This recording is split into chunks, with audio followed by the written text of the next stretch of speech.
you're not trail braking properly, then you're leaving lots of lap time on the table and you'll have a car that's more difficult to drive. In this video, I'm going to explain to you the top 5 most common mistakes that people make when they're trail braking and how to overcome these so you can be faster on track. Hi, I'm Scott Mansell, head coach from Driver 61, where we create faster drivers who feel in total control and ultimately win championships. So trail braking is a critical part of technique that you need to get exactly right so that you can carry the maximum amount of speed into corner. So the first biggest mistake that I see all the time is that a driver will be braking in a straight line, coming down to a corner, and then when they need to turn into the corner, they just simply jump off the brake pedal. Now, this is a problem because the driver, when they jump off the brake pedal, the front of the car picks itself up very quickly and we lose the control that we had in the front of the car.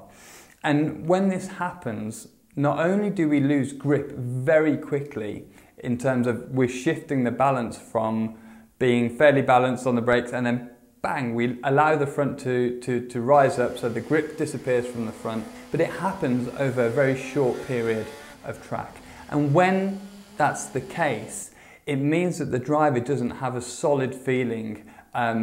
with the car, because all of a sudden over maybe 20 meters, the balance shifts to the rear away from the front, and it means that the driver is less likely to get the car right on the limit because they're not understanding how the balance changes so quickly. The next most common mistake that I see is that the driver just won't be sensitive enough in the trail part of the braking. The pressure that they think that the car should have when they're turning the car into the corner is significantly more than it actually should be. So a driver will brake hard in a straight line, and we can do that in a straight line because we're not asking the car to turn, so we can use all of the tyre's grip available to slow the car down. But at some point we need to allow the car to come up,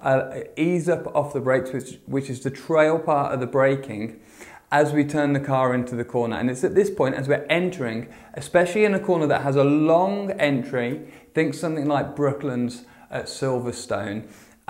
it's at this point where their pressure is just too heavy. And the problem here is that when you have more brake pressure as you're turning into the corner, the nose is driven down into the track and the rear's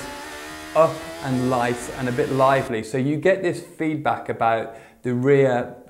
being oversteery. So it's a really difficult thing because we are shifting the balance in the wrong way. So a lot of the times, once the driver realizes that in this trail part of the braking, the pressure can be significantly less, not off, but significantly less than what they might think, then I'll actually enter the corner much more quickly with a more well-balanced car. The next biggest issue that I see is that the drivers don't ease up from the maximum braking potential up to this trail part of the braking early enough. So it's basically a timing thing as you're coming into the turning point of the corner. So a driver will brake at the maximum potential while they're in a straight line, and then they'll turn the car in with that same brake pressure and then begin to ease up as they enter the corner. Now the problem with this is if you're turning when you've got the maximum brake pressure on, the rear is lively, as I just mentioned in the previous point, and it gives you this false sense of balance in terms of it's going to be oversteering too much.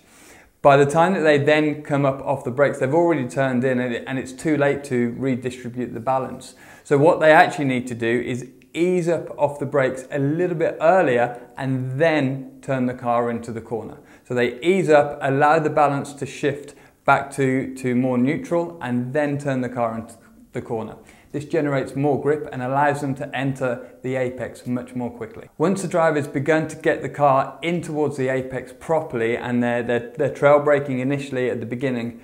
exactly right, the next problem that I see them having is that they don't actually know when or how far to trail brake into the corner. Now, this isn't an issue of it being an absolute point. We don't want to say, oh yeah, 20 meters before the apex we need to be coming off the brakes completely. It's a case of balance, and something that I'm working on all the time with drivers in my training programs is actually getting them to feel and understand what the balance of the car is like, and then reverse engineer their trail braking to actually generate as much grip as possible. So if you're coming into the corner and the car's oversteering all the way in, maybe we need to come out of the brake pedal a little bit earlier and so redistribute the balance back so we can enter the corner with more speed. On the other side of things, if we're coming into the apex and the car's understeering, it doesn't have enough grip at the front, then maybe we need to trail brake a little bit deeper into that corner to keep hold of the front, to keep some weight in the front of the car and make it turn a little bit better into the apex. And this leads on to my next point, where drivers aren't changing or adapting their technique based on their previous laps. So as I just mentioned, if you're always understeering at a certain point in the corner before the apex, then you need to reverse engineer that to understand what's going on with the balance and adapt your trail braking style. So if we're turning in and you're coming off the brakes, then the car gets some understeer, and when you get on the throttle it continues to amplify the understeer, then at this point you should try to consider keeping a little bit of brake pressure on, not a massive amount, but a little bit of brake pressure on so that you can keep the nose tucked in and get the car to turn before you then accelerate. But it's always comes back to this reverse engineering or understanding the balance of the car as you're entering and then working back from that to adapt your inputs to generate as much grip as possible and send the car into the corner with as much speed as you can. To learn more about how to find lap time and ultimately make your car easier to drive, I've put together a short playlist for you. Just click the screen up here and I'll catch you in the next video.